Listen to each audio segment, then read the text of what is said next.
நமக்கு சிவனுக்கு மிஞ்சி கடவுள் இல்லை. நான் அடிக்கடி சொல்றதை இங்க சொல்லித்தான் ஆரம்பிப்பேன்.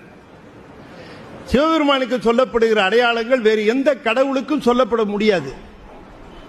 அவருக்கு சொல்லுகிற அடையாளங்கள் வேறு கடவுளுக்கு கிடையாது. அவர் ஒருவருக்குத்தான் சடாமுடி உண்டு, அவர் ஒருவருக்குத்தான் பிறை உண்டு, அவர் ஒருவருக்குத்தான் கங்கை உண்டு, அவர் ஒருவருக்குத்தான் சிரமாலை உண்டு, அவர் ஒருவருக்குத்தான் 3 கண்கள் உண்டு, அவர் ஒருவருக்குத்தான் அருவம் உருவம் அருவுருவம் என்ற நிலைகள் உண்டு, அவர் ஒருவருக்குத்தான் 3ஐயும் தாண்டிய சொரூபம் உண்டு, அவர் ஒருவர் தான் பன்றி கொம்பணிந்திருப்பார், அவர் ஒருவர் தான் சிரமாலை அணிந்திருப்பார், அவர் ஒருவர் தான் எலும்பு மாலை அணிந்திருப்பார், அவர் ஒருத்தர் தான் சுடுகாட்டில் இருப்பார். வேற எந்த சாமியாவது அந்த ஏரியாவுக்கு போதா பாருங்க. எல்லா சாமிக்கும் பயம் சுடுகாட்டை பார்த்து. நம்மால் அங்க டயஸ் போட்டு ஆடுறாரு. கோயில் சுடுகாடு கொல்புலித்தோல் நல்லாடையினார் மணிவாசகர். ஒரு இளைஞர் என்ன கேட்டார், ஐயா சிவபெருமான் இருக்கிற இடம் கோயில் நீங்களே சுடுகாடு நீங்களே, நாங்க எங்க போய் பார்க்கறதுன்னா. கேள்வி புரியுதா உங்களுக்கு? இந்த கேள்வியெல்லாம் வக்கனையா கேட்பான். நான் சொன்னேன், அப்பா ஒரு கோயில் இருக்கிறார், நீ கோயிலே போய் பாரு.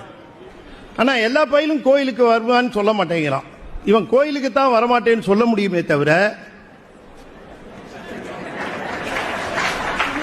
ஐ will meet that fellow there பயில அங்க வச்சு பாத்துக்கிறேங்கிறாரு. இப்ப சுடுகாட்டுக்கு போக மாட்டேன்னு சொல்ல முடியுமா?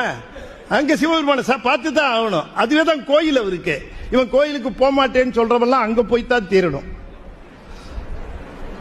சிவபெருமான் முழுமுதற் பொருள், பிறப்பு இறப்பு இல்லாதவர். அவர் ஒருத்தர் தான் கடவுள். அவர் தான் பதி. எந்த தாய் வயிற்றிலையும் கருவிருந்து பிறந்ததா அவருக்கு சரித்திரமும் கிடையாது, புராணம் கிடையாது, எதுவும் கிடையாது. ஒரு பேருக்கு ஒரு கதை கூட கிடையாது. இனிமே இட்டு கட்டினா உண்டு.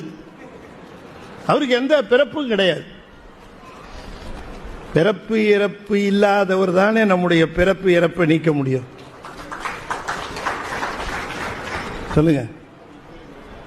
உடம்பு சரியில்லைன்னு நான் போய் பார்க்கிற டாக்டரே இருமிக்கிட்டே படுத்து கிடந்தாருன்னு வச்சுக்கோங்க.